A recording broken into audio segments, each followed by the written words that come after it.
twongeye kubasuhuza abavandimwe nshuti z'umusaraba mwese, abakunda umwami, abakunda agakiza ke, abakunda kuramya no guhimbaza Imana. Muri kumwe na Mudahigwa Absalom. Kadusome ijambo ry'Imana tuganire hejuru yo kuramya Imana no kuyihimbaza.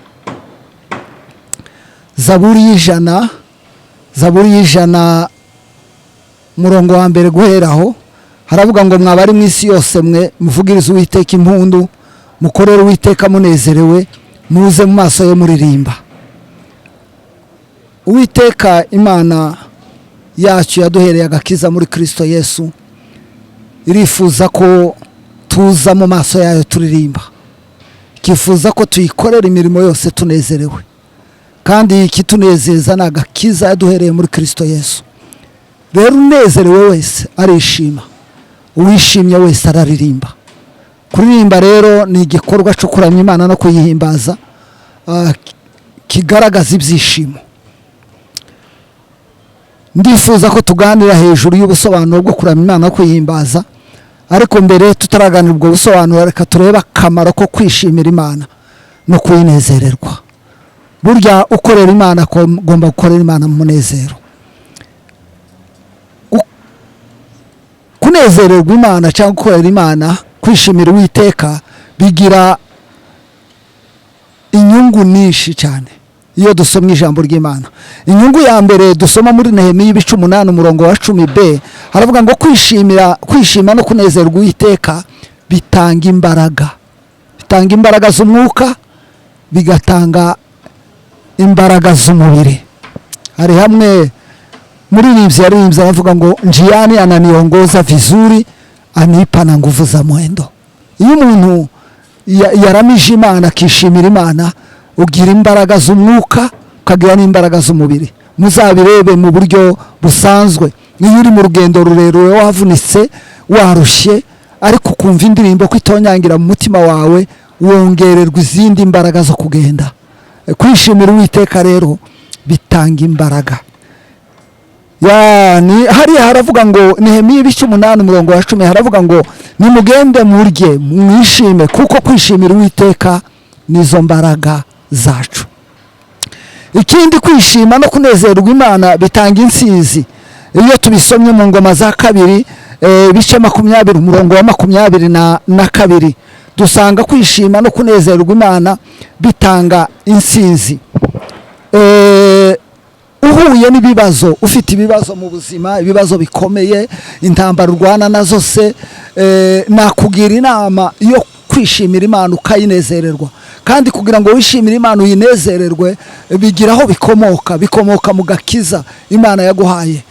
Guhabwa n'imbaraga z'umwuka, ugasobanukirwa, ugahishurirwa kuri umwana w'Imana, ugahishurirwa ko ufite ubugingo buhoraho, ugahishurirwa ko Imana yambaye umubiri mena amaraso yayo ku bwawe, bigutera ibyishimo iyo wabihishuriwe, apana iyo wabyumvise ukabihishurirwa n'umwuka. Bya byishimo rero bituma ugira insinzi, utsinda ibibazo byose n'intambara zose wahuye nazo. Hariya mu Ngoma za 2 ibice 20 umurongo wa 22 tuhabona Yehoshafati yatewe n'abami bamurusha imbaraga, abami bageze kuri 5.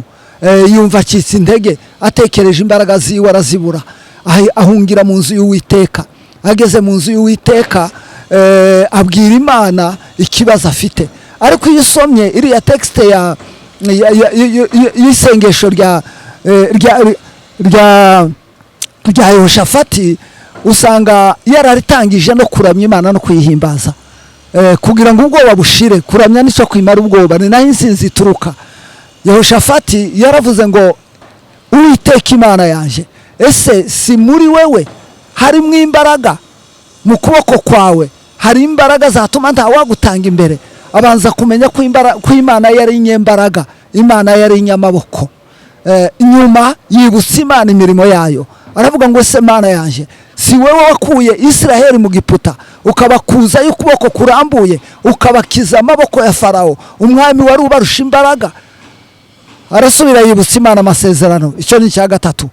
si wowe wasezeranije Salomo igihe yuzuzaga inzu ukamubwira ngo nitwaterwa n'abanzi tuzaze muri iyi nzu? Amaze kuvuga ibyo bintu bimugarurira imbaraga, bimuzanira ibyishimo. Amaze kugira ibyishimo bituma agera ku nsinzi. Abwira Imana rero ikibazo afite. Imana iramubwira ngo icyo kibazo wagitsinze, kuko ntabwo ari wowe ukirwana, ahubwo ni jewe urwana. Icyo ni icya kabiri. Kwishimira Uwiteka no kunezerwa Uwiteka Imana bituma Imana igira ibyirema. Imana ikarema hagati mu buzima bwacu. Mu buzima bw'abantu hari ibintu byinshi tuba dukeneye. Burya Imana iracarema na bugingo n'ubu. Imana iracarema mu by'ukuri. Niko Yesu yabwiye abantu, arababwira ngo data aracakora, nanje ndacakora. Imana iracarema. Imana yitwa Umuremyi. Nubwo yaremye ijuru n'isi, ariko izirema na bugingo n'ubu. Irema ibintu byinshi, ikomeza kubirema. Hari ibintu ubukennye mu buzima, sinkomeza kutekereza hejuru yo kurema kw'Imana. Ubukennye ibintu utakwiha kandi biboneka mu buryo busanzwe. Ubukennye akazi, ubukennye inzu, ubukennye kubaka urugo rwawe, ubukennye ibintu byinshi ububuze, ariko wabuze imbaraga zo kubikora, Uwiteka azabirema. Hari n'igihe ubukennye ubuzima warwaye, Imana izirema ingingo nsha kugira ngo Imana ikuremere. Rero urishima, urayishimira kandi ukayinezererwa. Kishima ukanezerwa. Tuje mu nzu ye tunezerewe, twinjire mu bikari bye turirimba. Kishima ukanezerwa. Hariya muri Yobu ibice 38 umurongo wa 6, Imana irema isi n'ijuru ikarema. Ntabwo yaremye hacecetse, yaremye ngo abana b'Imana baririmbanira, ngo n'inyenyeri zikavuza impundu. Noneho abana b'Imana baririmba, inyenyeri zavuza impundu, Imana igahamagara imisozi. Abana b'Imana baririmba, inyenyeri zavuza impundu, Imana igahamagara ibiti. Abana b'Imana baririmba, inyenyeri zavuza impundu, Imana igahamagara inyamaswa n'inyoni. Iyo wanezerewe ukaririmba ukavuza impundu, Imana ihamagara icyo udafite mu buzima bwawe. Imana ihamagara urugingo. Nabonye rimwe tunezererwa Imana Kashiru, tunezererwa Imana, abanyamasengesho banezererwa Imana, bishimira Imana, ariko bafite icyifuzo cy'umuntu wari urwaye impyiko. Bari bamusabye kugira ngo arebe umuha impyiko. Baranezerwa bishimira Imana. Bukeye yagiye kwa muganga, baramubwira ngo ntiyigeze arwara impyiko. Imana irema impyiko. Iyo twishimiye Imana tukayinezererwa, Imana igira ibyirema. Ikindi kandi kunezererwa Imana no kuyishimira bituma Imana idukiza abanzi bacu. Samweli wa 2 ibice 22 umurongo wa 4. Imana idukiza abanzi. Abantu bagira abanzi. Icya mbere, umwanzi wacu ni isi. Icya kabiri, umwanzi wacu ni Satani, ni umubi. Icya gatatu, umwanzi wacu ni umubiri. Abo banzi ko ari batatu, niba ijambo ry'Imana rivuga ngo turwana n'isi n'umubiri n'umubi. Wenda bashobora guca mu bindi bakoresha, ariko abo nibo banzi principale. Niba ushaka ko abanzi bawe batsindwa, tukabarwanye, tukabavugavuge, tukabanakire, tukabatonganye, tukabifuriza ibibi, tukabasengere nabi, wowe gusa je imbere y'Imana uyishimire kandi uyinezererwa. Haleluya. Kwishimira Imana no kuyinezererwa bituma dukizwa abanzi bacu. Kwishimira Imana no kuyinezererwa kandi bituma duhabwa ibyo twifuza. Zaburi ya 37 umurongo wa 4. Duhabwa ibyo twifuza. Ni ku ijambo ry'Imana rivuga. Iyo twishimiye Imana tukayinezererwa, duhabwa ibyo twifuza. Ibyifuzo ni byinshi, abantu bagira ibyifuzo. Nje naje gusanga ibisubizo byose biba mu kuramya Imana no kuyihimbaza. Aho kugira ngo mfate amayitaje peza abantu ngo bayasengere, naje imbere y'Imana nkishimira Imana, naje imbere y'Imana karamya Imana, naje imbere y'Imana ngahimbaza Imana, naje imbere y'Imana kanezererwa Imana. Imana isoma. Ubutaha nzabaganirira hejuru yo gutega amaboko. Iyo dutega amaboko, Imana izisoma ibyifuzo mu biganza byacu. Imana isoma ibyifuzo nazamuye amaboko. Hari ibice byinshi bibigaragaza. Iyo ngiye nyizamuriye amaboko nkayinezererwa, Imana imenya ibyifuzo byanje byose kandi Imana ikabisubiza. Ikindi wenda narangirizaho, kwishima no kunezerwa Uwiteka ni umurimo w'abashaka Imana. Zaburi ya 40 umurongo w'17. Haravuga ngo abagushaka bose bakwishimire bakunezererwe, abakunda agakiza kawe baje bavuga ngo uhimbazwe. Haleluya. Guhora duhimbaza Imana, guhora tuvuga icubahiro c'Imana, guhora tunezererwa Imana. Imana iratwigaragariza, Imana iratwiyereka, uretse gusa kutwiyereka mu buryo bw'umwuka, itwiyereka no mu buryo bw'imirimo no mu buryo bw'ibikorwa. Imana ikora imirimo ikomeye, Imana ikatwiyereka. Hari igihe numva natanga ubuhamya hariya muri Zaburi ya 70 umurongo wa 5 haravuga ngo abagushaka bose bakwishimire bakunezererwe. Kunezererwa Uwiteka aragaragara. Ikindi kwishima no kunezererwa Uwiteka ni umurimo wa bose amashereka y'ibibahumuriza bikabaryohera. Hari ibintu twose mu Mana tubzonkera muri Kristo Yesu. Hari iby'Imana yatekeye muri Kristo Yesu. Abaririmbyi baravuga ngo yafashe imigisha yose, imigisha yo mu mwuka iyishira muri Kristo Yesu, iramuduha. Iyo twonse Kristo, iyo twanyujuje Kristo, iyo twariye Kristo. Haleluya. Niyo mpamvu je nkunda ngo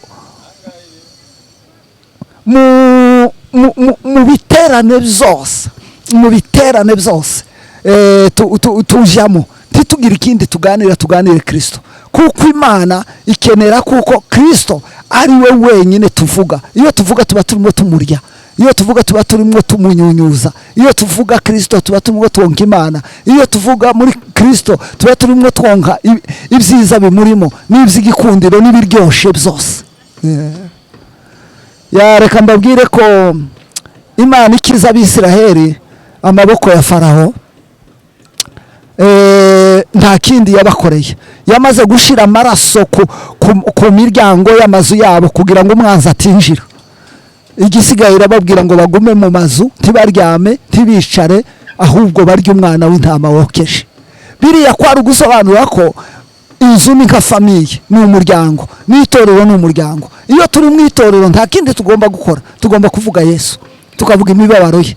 Umwana w'intama wokeje ni umwana w'intama waciye mu mibabaro y'umuriro, umuriro utavangiye.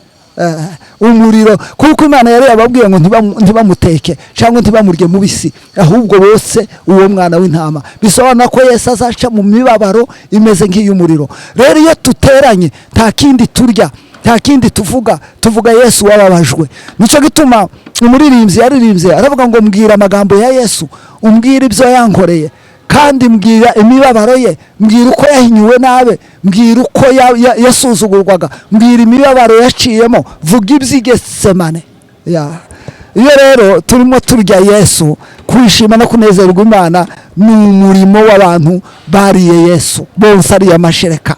Yesaya 66 umurongo wa 11 haravuga kugira ngo mwonke muhaga amashereka y'ibihe murimo muryoherwe maze mwishimire icubahiro cy'Imana gihebuje. Nta wakwishimira Imana atariye Yesu cyangwa atahishuriwe Yesu, atamenye Yesu. Nitugaruka ubutaha nzabaganira hejuru kuramya Imana dukoresheje ingingo. Mbabwiye imbaraga ziba mu kuzamura amaboko, imbaraga ziba mu gukoma mu mashi, imbaraga ziba mu kuzina. Ikindi kwishimira Uwiteka no kunezerwa Imana ni umurimo w'abahawe imvura y'umuhindo niyitumba ku rugero rukwiye. Iyo wahuye n'ubwiza bw'Imana ugahura n'umugisha Imana itanga, Imana ikamanura imbaraga zayo, ntuzi uceceka, urishima, ukoma karuru, uvuza impundu, uranezerwa. Hari umugabo umwe wanirwaga naramukundaga cyane, yari umuvuga butumwa nishimiraga. Yazaga avuga ngo avuga agaciro k'ijambo ry'Imana, akavuga ngo nindi nkota yageraho ntatake. Aho ngaho ni mu rwego rw'agakiza. Niyo ubutumwa bwiza bwinjiranye n'imbaraga z'Imana mu mutima wawe, ukubita ku gituza ukavuga ngo ndi umunyabyaha. Hakaba no mu rwego rwo kwishima, ninde ubwiza bw'Imana bwageraho ntaririmbe, ninde icyubahiro cy'Imana n'imvura y'umuhindo y'Imana yamanukira ku buzima bwe ntiyishime. Nta numwe bariya bishimira Uwiteka. Rero nabinjiye mu bikari by'Imana kandi nabonsa amashereka y'Imana muri Kristo Yesu. Icya kabiri nabamanukiwe n'imvura yitumba ikwiye. Yoeli ibice 2 umurongo wa 23 haravuga ngo noneho munezerwe bantu b'Isiyoni mwe. Twazaga kuvuga Isiyoni ngo mwishimire Uwiteka Imana yanyu, kuko yahaye imvura y'umuhindo ku rugero rukwiye, kandi ibavubira imvura y'umuhindo niyitumba nk'ubwa mbere. haleluya. Umuririmbyi yararimbye bavuga ngo mana tuvubira imvura icampa ikagwa tukiri ku mavi tukigutakambira. Kwishima no kunezerwa Imana ni umurimo w'abanditswe mu ijuru. Burya amazina yacu aranditse kuva umunsi twakiraga kiza. Nabwiye abantu ejo bundi ndumwiriza Musanze ndabwira ngo ntabwo mfata umwanya wo gusengera ijuru, ahubwo ndarikumbura. Aho kurisengera ndarikumbura kuko ziko ari iryanje. Ni umurimo w'abanditswe amazina yabo mu ijuru. Luka ibice 10 umurongo wa 20 abantu bishimiye ibitangaza. Sinzi tuzaganira mbabwire yuko ibyo abantu bakunda bijanye n'ibitangaza sibyo by'agaciro. Abantu bakunda ko basenga abadayimoni bagahunga, abarwayi bagakira, biriya bikorerwa muri kamere. Ariko Kristo wenyine ni uwa mu mwuka, kandi turabanyamwuka ntituraba kamere. Biriya bitangaza bikorerwa muri ame, ni muri ame, ni muri so, ni mu bugingo. Ariko Yesu wenyine ni wo ukipa umwuka, kandi ni ukuza umwuka, kandi nibyo byo kurya by'umwuka. Ntaho bihuriye na biriya. None abigishwa baza bishimye ngo badayimoni babahunze. Yesu arababwira ati kiriya ni gito, ahubwo umunezero wanyu ushingire ku kintu gikomeye cy'uko amazina yanyu yanditswe mu ijuru. Ni umurimo rero w'abanditswe, turanditswe. Nitasikia jina langu nibwo nzumva izina ryanje nanje nkitaba. Majina yenu yameandikwa. Iyo ni isoko y'ibyishimo byacu. Kwishima no kunezerwa Imana ni umurimo w'abanditse mu ijuru. None Yesu arababwira hariya muri Luka ngo ntimwishimire yuko abadayimoni bamumvira, ahubwo mwishimire ko amazina yanyu yanditswe mu ijuru. Kwishima no kunezerwa Imana ni umurimo wabo Imana yataruye ikabakura kure, ikabatarura, ikabakura hirya no hino mu byaha iyo bari barazimiriye. Biranditse muri Zaburi y'106 umurongo wa 47 ngo Uwiteka Mana yacu udutarurukanye udukure mu mahanga kugira ngo dushime izina ryawe ryera, twishimire ishimwe ryawe. Ni umurimo rero wabakuwe mu mahanga y'abanyabyaha. Yaranditse Pawulo aravuga ngo twebweho ntabwo kera twari abanyamahanga tutazwi, turi abashitsi kubza amasezerano, nta byiringiro by'ibizaba dufite, ariko noneho ubu ngubu turi ubwoko bw'Imana kubera kuko Imana yacu ari umutunzi w'imbabazi. Kwishima rero no kunezerwa Imana, wenda ngiye kurangiza, tuzaganira hejuru y'ubusobanuro bwo kuramya no guhimbaza nyuma. Kwishima no kunezerwa Imana ni uburyo bwo kuyiharurira inzira. Burya iyo turi mu nzu y'Imana twishimira Imana, inzira ituma Imana inyuramo itugemuriye iraharurwa. Kuyiririmbira, kuyivugiriza impundu, gukoma mu mashi, kuyinezererwa bikura ibishike mu nzira, bikura ibiti mu nzira, bikura amabuye mu nzira. Imana ikamanuka ikaza, kandi ikaza itugemuriye.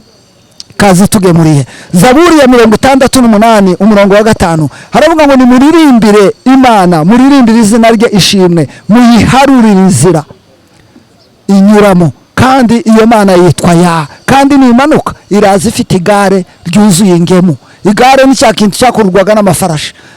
None Imana iragemura, Imana igemurira abayishimira. Haleluya. Sinzi ibyo nababwira, Imana igemurira abayishimira. Hari rimwe na rimwe abakristo benshi bagera mu materaniro ntibaramye Imana ngo bayihimbaze, bakaremererwa n'ibibazo bafite. Aho kuremererwa n'ibibazo ufite, aho kuremererwa n'ibibazo wahuye nabyo, wowe turagara gusa wishimira umurimo Imana yagukoreye muri Kristo Yesu, ibisigaye Imana irabikora. Tuze twishima rero, tunezererwa Imana. Imana izatubera byose, Imana izarema, Imana izadutsindira, Imana izadukorera ibikomeye. Nzi niba tugifite umunota rero kugira ngo dusobanure hejuru yo kuramya Imana no kuyihimbaza. Kuramya Imana rero no kuyihimbaza, igikorwa cyo kuramya Imana no kuyihimbaza kiva mu ijambo ngo ni halal. Ijambo ngo ni halal ni ijambo riri muri Zaburi ya 22 umurongo wa 23 rivuga kugaragaza ishimwe.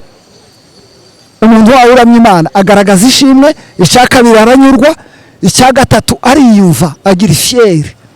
Hari ifyeri y'umuramyi itava mu ifyeri isanzwe, ariko ifyeri iva mu byishimo. iyo ni fiyeri y'umuramyi. icya kane agahimbaza cyane, babyita guselebura. icya gatanu akogeza, ni exalte, igifaransa nico kibivuga neza. iyo ageze aho ngaho ararabagirana. umuramyi aba mwiza, akavuga akamamaza ishimwe ry'Imana. guhimbaza rero ni iki? ni ukuvuga imbaraga, kuvuga gukomera, kuvuga imirimo, kuvuga ubushobozi, kuvuga urukundo, kuvuga ubwiza, kuvuga icubahiro cy'Imana ukoresheje amagambo umwuka atanga azameneka nk'amazi. Ukavuga kandi iyo urimo uhimbaza, guhimbaza ni ukuvuga iciza cy'umuntu. guhimbaza ni ukuvuga kote positif.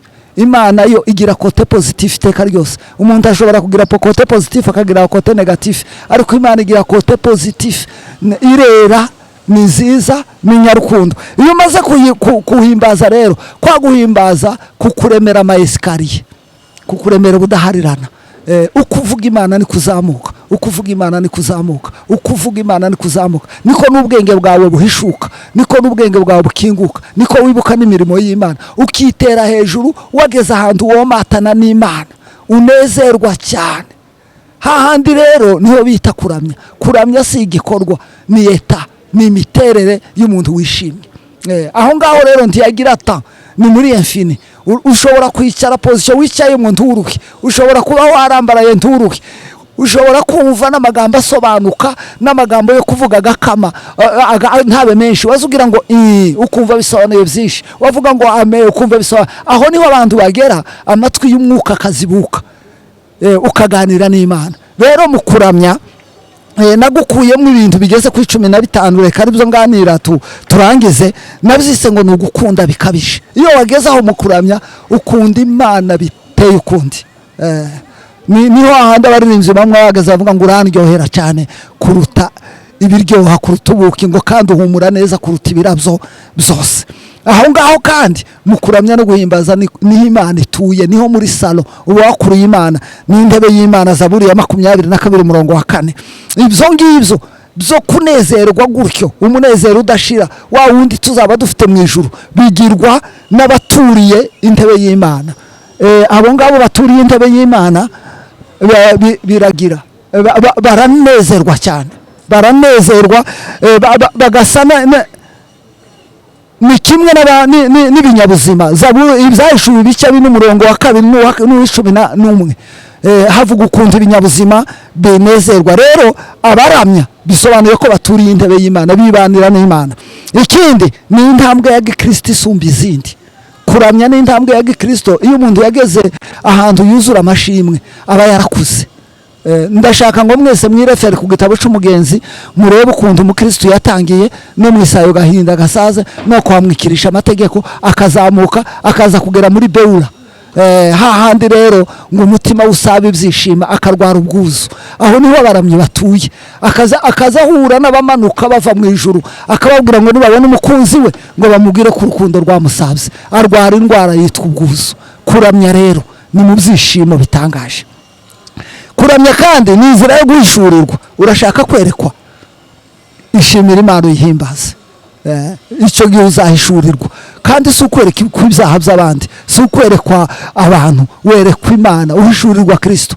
hari umuntu twaganiriye ntegereje aba basore, turimo tuganira uyu mwanya, ndamubwira nti hariho kumenya Yesu kubiri. hariho kumenya Yesu bamukubwiye, bamukwigishije, hariho no kumenya Yesu bamuguhishuriye. iyo wamumenye mu rwego rwo guhishurirwa, ntumuvaho, uramupfira, uramukunda, tunamucumuraho. ariko iyo wamumenye mu rwego rw'amakuru, ukavuga ngo nakijijwe, ubwo namwizeye ndakijijwe, ari amakuru gusa, uhura n'ingorane ugasubira inyuma, uhura n'ubutunzi ukamwibagirwa. ariko uwamuhishuriwe akamutamikwa n'umwuka, haleluya, uwo aramukunda bitangaje. nikakurya ko abigishwa bari baramuhishuriwe, za ntumwa ko ari 12, nicyo gituma zititaye kubifatika. icya kabiri, zemeye gupfa, bamwe barabambwa, abandi barababazwa kubw'uwo. ikindi ni intwaro itsinda umwanzi. kunezererwa Imana twari twabivuze, kuramya ni intwaro itsinda umwanzi. murakoze cyane, kaduhagararira aha ngaha, tuzongera tuganire, dukomeze kuganira kuri iki gitabo cyacu cyitwa ngo ni Imana himbazwa. iki gitabo rero Imana yamfashije kucandika, mu by'ukuri kirimo ibintu byinshi. kirimo ibikoresho byo kuramya, kirimo gusobanura kuramya, kirimo inyungu zo kuramya, kikabamwo n'umusaraba, agakiza ariyo shingiro yo kuramya Imana yacu no kuyihimbaza. Imana ibahe umugisha, Imana ibagirire neza. Mwari kumwe na Mudahigwa Absalomu, murakoze cyane. Yes.